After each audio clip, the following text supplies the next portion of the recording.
Welcome back. You're listening to the panel discussion, Cyber Threat Intelligence Sharing in Government, sponsored by Anomaly on federalnewsradio.com and 1500 AM.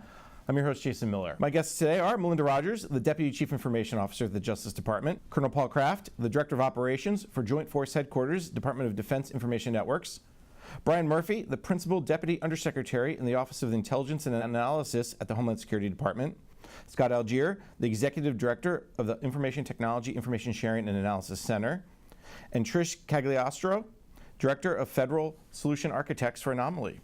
So at the end of the last segment, we kind of talked about the challenge of the automation, but also the challenge of how much data that everybody's getting and how do you parse through it. And Colonel Kraft brought up something, the AI Center that DoD is starting on that path. So Trish, let me start with you. From Anomaly's perspective, you must be excited about AI, machine learning, and the potential that you can bring to your customers.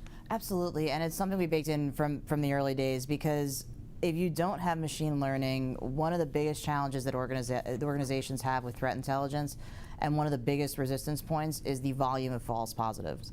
My argument would be that threat intelligence should reduce noise, not create it.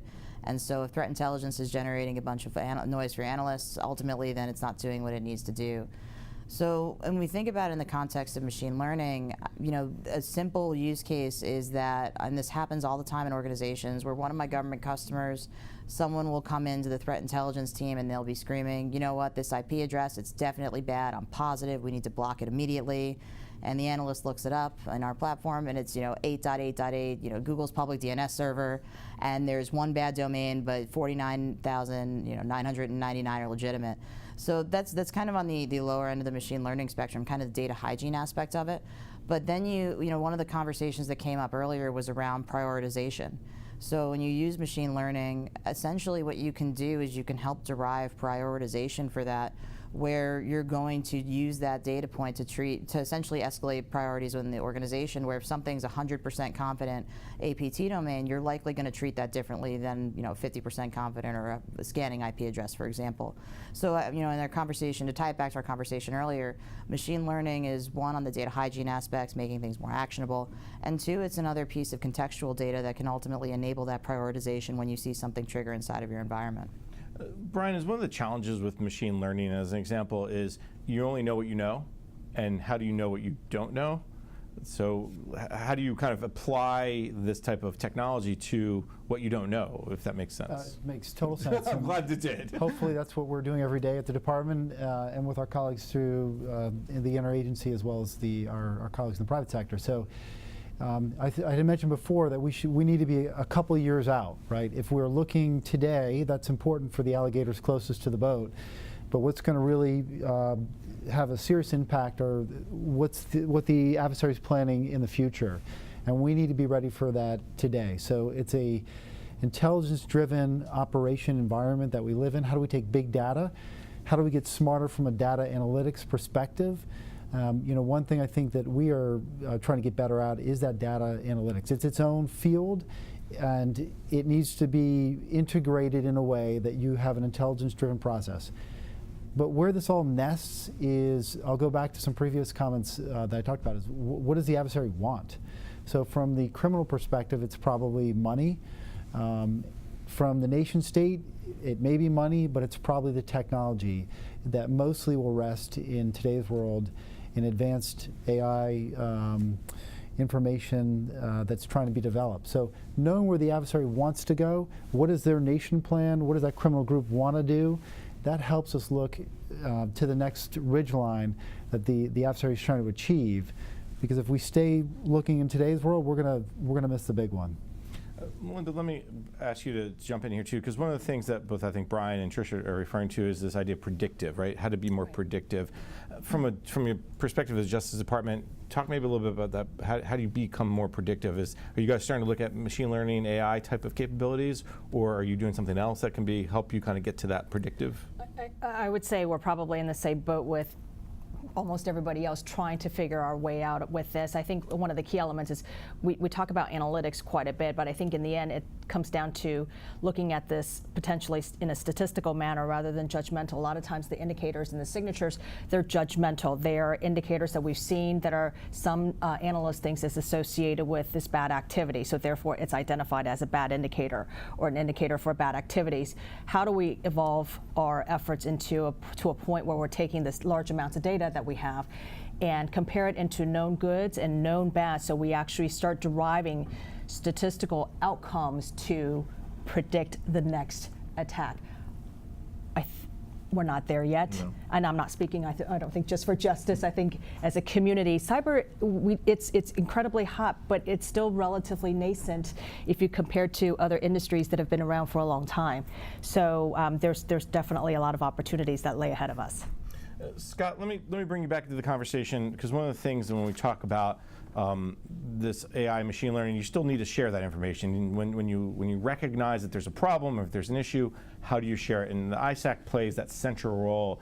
So I think the Defense Department years ago, I think Dave Wintergren, who used to be the deputy CIO, kind of really brought into the discussion this secure information sharing. Are we getting better at it? Are we there yet? Is it still too much, haves and have-nots, classified and unclassified? Sure. So I think we're certainly getting better, but obviously I don't think we're ever going to be finished in this space. I think in terms of secure information sharing, I think we look at it as though there are two elements. One is you need secure technology, right? So you need to make sure that if you're doing the automated sharing, if you're submitting information on a platform, that technology is secure both in transit and where the data rests. And then also you need policies, right, on how the other organizations, other people can handle that information. And one of the ways that we address that is we have a member agreement that everybody signs. Everyone agrees on the parameters of how the information that they get from us needs to be secured. And then there are penalties that can be imposed upon the members who don't follow those policies. And there's penalties on us as an organization as well if we don't follow them. Do you get a sense, though, it's getting better? Like the information sharing is getting better? I mean, where we were 10 years ago, sure, but what about last month or last year or in the last 6 months? Because cyber is such a today, like as Melinda and I talked about you want to be, and as Brian talked about, you don't want to know what's happening just today, but 6 months from now and a year from now, is information sharing giving you that kind of? So we're definitely getting better. Yeah. And so. I mean, I've been with the ISAC since 2005. From there till today, it's night and day. From today until looking back six months ago, the indicators are becoming more timely. The collaboration, the analyst-to-analyst collaboration is really important because that helps really help us identify trends across member companies and across sectors by getting my analysts together with the analysts from the other ISACs. Helps us to identify trends across sectors, and then working with our colleagues in the Department of Homeland Security and other agencies, getting those analysts together to compare what the federal enterprise is seeing versus what we're seeing. That helps provide some of the trending and analytics that helps turns some of this big data that we're getting into smaller actionable steps. Jason, I was going to say, if I could add a point about the sharing of indicators. I think while there are a certain number of them are in the classified level, we at DOJ, we actually straddle all three classification levels. We do have a huge footprint on the unclassified side. The reality is the civilian agencies and DoD intelligence community, there are connections on the unclassified level. So to the degree that we can continue to make these indicators unclassified, shareable, we need to do more of that. I think we've evolved, we've come a long way, but we still have a lot more distance to go, because the faster we're able to make that information shareable, the quicker we can get it out to all the agencies so that they don't become the weakest point of entry for the rest of the federal government. And even sometimes, I don't think DOJ has this problem, but some other agencies have the problem where you can't share classified information because they don't have anyone who's cleared who can receive it. That's but right. You can just kind of be like, you should check something. Right. And kind of look at them like, check it. I don't know if that happens anymore, but I know don't know what you're that was a talking about, problem Jason. years ago. Trish, let me ask you the same question, I guess, because there's been a big kind of challenge over the years as well well, the government won't send you. You send us, but we got yours. Is that two-way communication starting to kind of thaw a little bit, or at least grow wider? Yeah, I would definitely say that. The automated indicator sharing program, AIS, was really helpful because it was a large program where data went in and it absolutely came back out, which I think is really cool. I've seen the culture around sharing start to shift over the course of the last 4 years, and I think part of that is because essentially when I first started in this industry, people would ask, like, okay, how do you force people to share, with the assumption being that we had to force people to share. And I think we've gradually knocked down some big barriers there around things like essentially allowing people to have complete control over what's shared and with whom it's shared. As we're talking about that secure information sharing. And as people grow more comfortable with that level of control and that access control, they share more data. If they don't feel like it's something secret that's happening, it's data they don't control where it goes. I think for us, the community aspect has been really important. Are you seeing the government more active? Are they coming to you guys more? Are they answering your calls more quickly when you're like, hey, I'm seeing this port 888 thing? Yeah. Like what's the reaction you're getting from the government?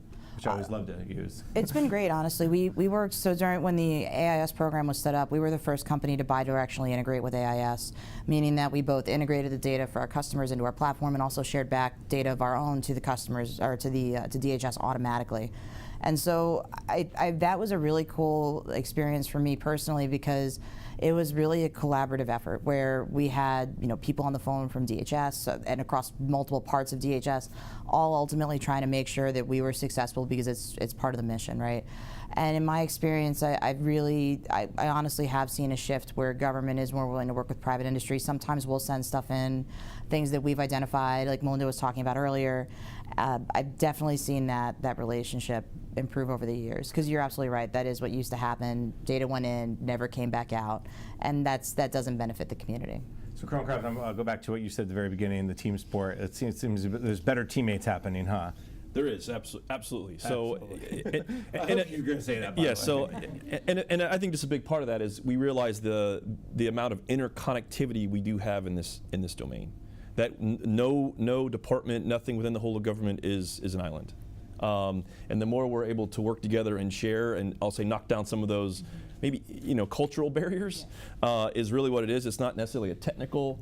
I mean, yes, it's technical challenge, but it's also a cultural challenge to be able to rapidly share. And so it's one thing to set it up right, and I'll say speak the same language. We've got some machine language that we can speak in to be able to share, and then to be able to do that to really put the whole of government capability together.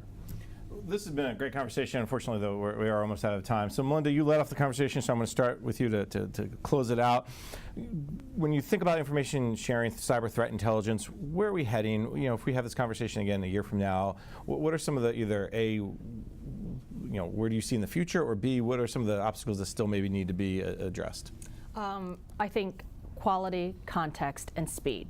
Those would be the three things we should continue to focus on. And ultimately, I would say it takes a commitment, not just from private industry, but also from the federal agencies, to devote the resources to continue to evolve the sticks and the taxis of the world, right? So we need to set those standards, we need to set the mechanism, but we need to not just focus on that after we have an attack or after we had an incident, but we need to make sure we actually lay that path ahead. Colonel Kraft, from a DoD perspective? So I'll say DoD up front is we're about speed, the speed at which we can respond to any adversary, from protecting the homeland to protecting the Department of Defense, defending the nation. And so I'll say speed is at the foremost, but with that comes a lot of requirements of the right language, the right speed, asking the right questions, having the right analytics in place. And a lot of that has to be done via machine learning and artificial intelligence, with having a great talent pool there to be able to take the information and make decisions rapidly. You guys are building up that great talent pool, so a lot of pressure. Brian Murphy from DHS. So I'm just glad we were called cool by Trish. No one else caught that, but I did. So thank you. That's the biggest takeaway. I I think where we want to be is a flat intelligence sharing organization from not necessarily a machine learning side, that's well addressed by my colleagues, but from a prioritization. What do we think the adversary wants to obtain from a governmental side, and how is it integrated with what business is trying to protect? Because in today's world, we rely on each other, as the Colonel said, completely, so that the business and the government, how we get our technological advantage in place and we keep it, it's essential that we have that same intelligence baseline and what the adversaries are looking for. And Scott, from your perspective, what we've heard today, where are we going next? Sure. So I think there are three elements. One is defining the term cyber threat intelligence. I think it's a term that's used a lot. I think we generally know what we mean, but I think defining what it means will help us identify and mature that phrase into its own capability. Joint analysis, getting humans to talk to each other and collaborate more. We're doing a lot of good work, but there's still a lot of room for improvement on that. And I think the third element is evolving the business case for cyber threat information sharing, helping organizations understand the value of of sharing the information that they generally are instinctually want to keep a close hold on. And Tricia, you get the last word. Sure. So I think it's conversations like this is one of the most important things where, to me, a lot of the technology exists to make this possible. Conversations like this excite me because it shows that there is interest from the government side to really talk about this and solve some of the cultural barriers. I think the other piece that Scott kind of hit on as well is that we have to find a way to answer the question of the ROI of information sharing. To receive the data is extremely straightforward. Yep, I get more visibility, situational awareness, that makes sense. But what value do I really get from sharing back, right? And so I think that's one of the most important pieces, because when we look at cybersecurity, it's another investment. It takes time. It's not free to share the information. And we have to do better as industry and as government in articulating why and making that business case of why people need to share threat intelligence. Excellent. Unfortunately, though, we are out of time. I'm sure we could talk a lot longer. You've been listening to the panel discussion, Cyber Threat Intelligence Sharing in Government, sponsored by Anomaly, on federalnewsradio.com and 1500 AM. I've been your host, Jason Miller. Let me thank my guests for today. Melinda Rogers, the Deputy Chief Information Officer at the Justice Department. Colonel Paul Kraft, the Director of Operations for Joint Force Headquarters, Department of Defense Information Networks. Brian Murphy, the Principal Deputy Undersecretary in the Office of Intelligence and Analysis at the Homeland Security Department. Scott Algier, the Executive Director of the Information Technology, Information Sharing and Analysis Center. And Trish Cagliostro, Director of Federal Solution Architects for Anomaly. Thank you all so much for taking your time today. For more on this discussion, visit federalnewsradio.com and search Anomaly Intelligence. On behalf of Anomaly, thank you for joining us. The archive session will be available shortly. If you qualified for continuing education credit, you will also receive an email with your training certificate. This concludes our discussion. Thank you.